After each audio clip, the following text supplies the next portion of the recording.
దసరా నవరాత్రుల్లో 5వ రోజున అమ్మవారు మనకి సరస్వతీదేవిగా దర్శన భాగ్యాన్ని అనుగ్రహిస్తుంది.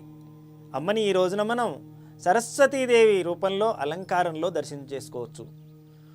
మూలా నక్షత్రానికి చాలా విశిష్టత ఉన్నది. మూలా నక్షత్ర జాత అయినటువంటి సరస్వతీదేవి చదువుల తల్లి. సరస్వతి స్వరూపంలో ఆ అమ్మ మనల్ని అనుగ్రహించేటువంటి రోజు ఈరోజు. బ్రహ్మ చైతన్య స్వరూపిణిగా సరస్వతిని పురాణాలు అభివర్ణించాయి.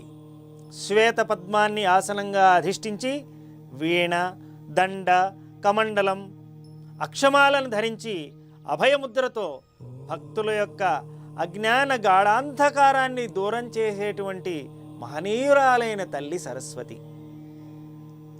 అత్యంత ప్రసన్నురాలై మనల్ని ఈ తల్లి అనుగ్రహిస్తూ ఉంటుంది. త్రిశక్తి రూపాల్లో సరస్వతి 3వ శక్తి రూపం. సంగీత సాహిత్యాలకు అధిష్టాన దేవత. ఈ తల్లిని ఆరాధించడం వల్ల బుద్ధి వికసిస్తుంది, విద్యాలాభం కలుగుతుంది. అనేక రకాలుగా మనిషి యొక్క సాధకుడి యొక్క ప్రజ్ఞ మహోన్నతమైన శిఖరాలకు చేరుకుంటుంది. సరస్వతి అత్యంత శాంతస్వరూపిణి అని చాలామంది భావన చేస్తారు. కానీ రాక్షస సంహారం చేయాల్సి వచ్చినప్పుడు మహాకాళి, మహాలక్ష్మి, మహాసరస్వతుల్లో మహాకాళి కంటే కూడా మహోగ్ర రూపిణి అయి రాక్షసులను దునిమాడిన తల్లి సరస్వతి. అందుకే సరస్వతీం తాం అనునౌమి వాచం వాచ ప్రదాం హంసవరాధిరూఢాం ముక్తామణిద్యోతిత కంఠహారాం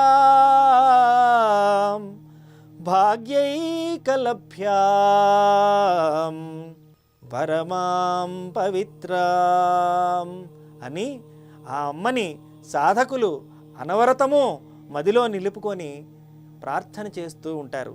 సరస్వతీదేవి యొక్క కరుణ మనకి ఎంతటి మహోత్కృష్టమైనదయ్యా అంటే, సాక్షాత్తు బ్రహ్మ ఏమన్నాడంటే, భాగ్యైకలభ్యాం పరమాం పవిత్రాం, నీవు నాకు దొరకడము, నీవు నాకు దక్కడం అనేది ఎంతో అదృష్టం చేసుకుంటే కానీ నాకు కలగలేదు అన్నాడు. మరి సాక్షాత్తు బ్రహ్మగారే ఆ మాట అన్నప్పుడు మనం సాధకులం మరి ఎంత భక్తి ప్రపత్తులతో ఆ తల్లిని కొలవాలి.